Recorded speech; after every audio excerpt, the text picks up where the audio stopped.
Halo teman-teman, di video kali ini saya akan memperkenalkan komponen-komponen yang bisa dimanfaatkan untuk merakit alat tekanan udara sederhana menggunakan bahan-bahan bekas yang mudah ditemukan di sekitar kita. Komponen utama yang saya gunakan berasal dari shock breaker motor GL Pro bekas.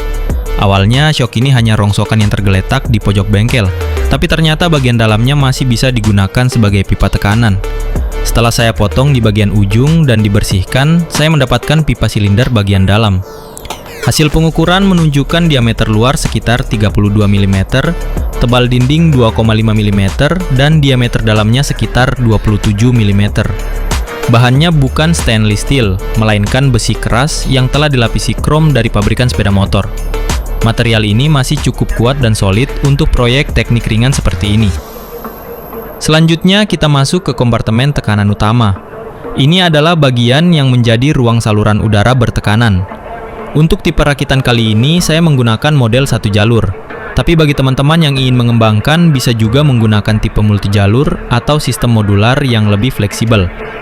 Di bagian ini terdapat tuas penggerak sistem tekan yang berfungsi untuk mengatur kapan udara bertekanan akan diarahkan ke saluran berikutnya. Mekanismenya mengandalkan penarik tenaga dorong yang terhubung dengan sistem dalam. Berikutnya adalah unit buka tutup tekanan. Di bagian ini terdapat beberapa elemen penting seperti pelindung tekanan, penutup kecil dari teflon, dan batang kecil sebagai pemindah tekanan. Saat sistem diaktifkan, tenaga dorong akan menekan penutup teflon dan membuka jalur udara yang terhubung ke bagian saluran utama. Kemudian kita masuk ke bagian depan sistem tekanan, yaitu rumah penahan tekanan.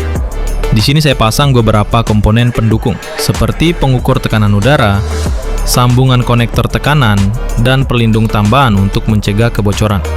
Selanjutnya adalah unit pemicu tekanan. Alat ini bekerja sebagai pengunci sementara tenaga dorong.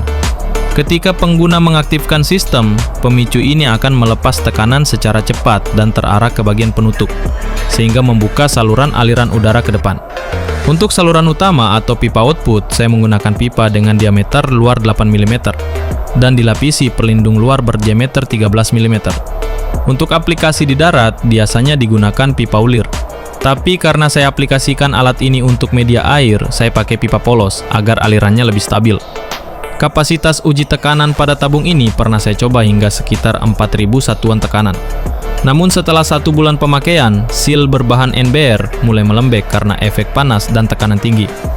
Maka dari itu saya sangat menyarankan menggunakan seal dari bahan Viton karena lebih tahan panas dan awet. Untuk bagian penutup tekanannya, teflon yang digunakan juga sebaiknya yang berjenis keras. Karena teflon standar yang terlalu lembut bisa tenggelam ke lubang saat tekanan terlalu tinggi. Hal ini pernah saya alami pada tekanan sekitar 4500 satuan. Maka demi keamanan dan usia pakai komponen, disarankan untuk penggunaan harian cukup di tekanan 3200 saja. Tekanan ini sudah sangat memadai untuk keperluan eksperimen ringan atau latihan teknik. Dari bahan bekas seperti shock motor GL Pro, ternyata kita bisa membuat alat teknis yang cukup berguna dan edukatif.